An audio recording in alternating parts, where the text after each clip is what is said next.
Alors, une petite question. Comment est-ce qu'on dessine en perspective, des arcades? Hem, alors, faut déjà savoir dessiner en perspective, mais on va prendre un point de fuite. 2 points de fuite, c'est un petit peu la même chose. Donc on va se faire un horizon, un horizon qui est parfaitement droit donc. Allez, on va le faire un petit peu plus haut, on va essayer de s'appliquer, c'est un peu mieux. On va faire une ligne d'horizon et puis on va définir un point de fuite et à partir de ce point de fuite, eh ben, on va faire nos arcades donc heu, voilà, on va le faire en pointillé le haut de ma arcade et puis le bas de ma arcade. Heu, donc ça va être le haut de mon premier. On va imaginer un bâtiment qui va être comme ça, avec la ligne de sol bien sûr et puis là, on va avoir des arcades. Donc la première chose, c'est de définir la hauteur de mon arcade et la deuxième chose, c'est de définir les bons espacements. Donc le premier, on va dire, bah, voilà, allez, il va aller comme ça. Alors c'est un petit peu au milieu, c'est un petit peu gênant, mais bon, donc on a le haut de mon arcade, le bas de mon arcade et je vais trouver le milieu entre là et là ou entre là et là, ça va être exactement la même chose et donc je vais faire une croix. Là, elle est exactement au milieu de ça, et j'aurais voulu que ça ne soit pas au milieu de ça parce que ça c'est un peu, confusif, heu, confusionnant. On va faire quelque chose en fait. On va baisser notre ligne, un petit peu des 2 côtés. Comme ça, ce sera moins confusif de chez confusionnant. Donc on reprend notre, ligne d'horizon et puis un petit peu plus par là, voilà et donc notre première arcade sera là et pour définir notre deuxième arcade, on va prendre le milieu de ça.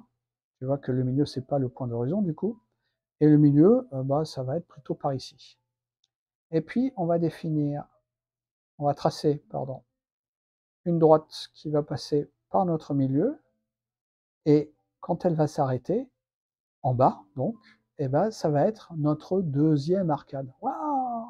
Rigolo. Alors, on pourrait, si on n'avait pas, bêtement, faire le contrôle en disant: «Bah, voilà, on va avoir notre deuxième truc et ça va passer par là» et puis du coup, voilà.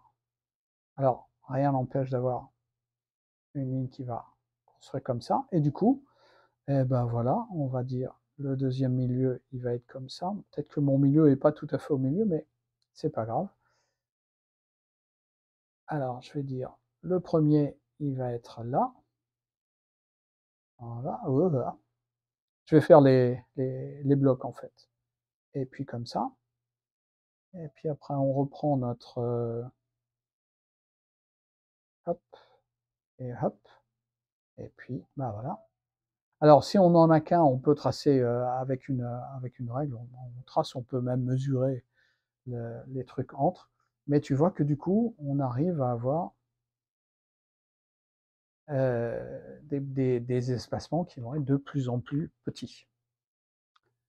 Donc voilà, en gros, le truc de l'arcade. Après, bah, il n'y a plus qu'à définir euh, le côté arcade de l'arcade euh, et son centre. Alors, le côté arcade de l'arcade, en fait, une arcade, c'est comme ça. En fait, on pourrait dessiner un rond avec un rectangle qui dit, bah voilà, là je suis le bas de l'arcade, là je suis le haut de l'arcade, et là on n'a rien, mais ça nous fait un rond. Donc en fait, il faut qu'on dessine le haut du rond, le bas du rond, qui doit faire un carré par rapport à ça. Donc si on a ça, on va reporter ça. Donc ça va nous faire une grosse arcade par rapport au reste, mais voilà, ça nous dessinerait un carré, que ce serait pas mal. Et le truc, c'est qu'on peut prolonger, une fois qu'on a trouvé son carré, un petit peu partout.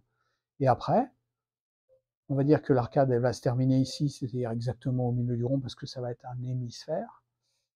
Et puis, on va faire un petit truc comme ça. Alors, par contre, il faut que ça passe par le milieu. Donc, ça va passer par ce milieu-là, mais en perspective, notre milieu, ça va pas être forcément le milieu.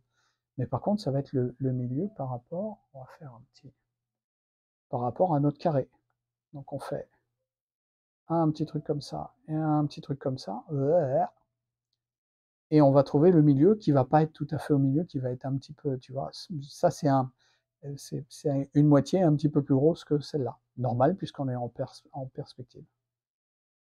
Et donc, notre célèbre Zarcade, elle va passer par là, elle va passer par là, et elle va passer par ce point-là, et à partir de là, elle va redescendre.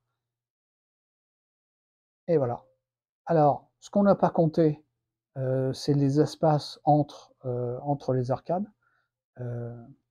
Mais voilà, on va dire, on va faire un schtroumpf pour trouver. Ah bah tiens, j'avais juste. Un schtroumpf pour trouver, après tu vas le trouver à l'œil. Voilà. Et puis un schtroumpf pour trouver. Et hop. Et donc, toutes mes arcades, elles vont passer par le même bas, par le même haut aussi d'ailleurs. Et donc, je vais avoir une arcade là, une arcade là, une arcade là, et etc. etc. Donc celle-là, elle sera pas bonne. On aurait dû mesurer avec. Et puis, hop, oula,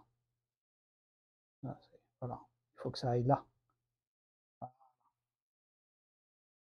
Et donc, ma arcade, elle va être là. Donc, pouf, pouf, pouf, pouf, pouf, à l'infini. Donc voilà comment on dessine des arcades en perspective. Fin de la leçon.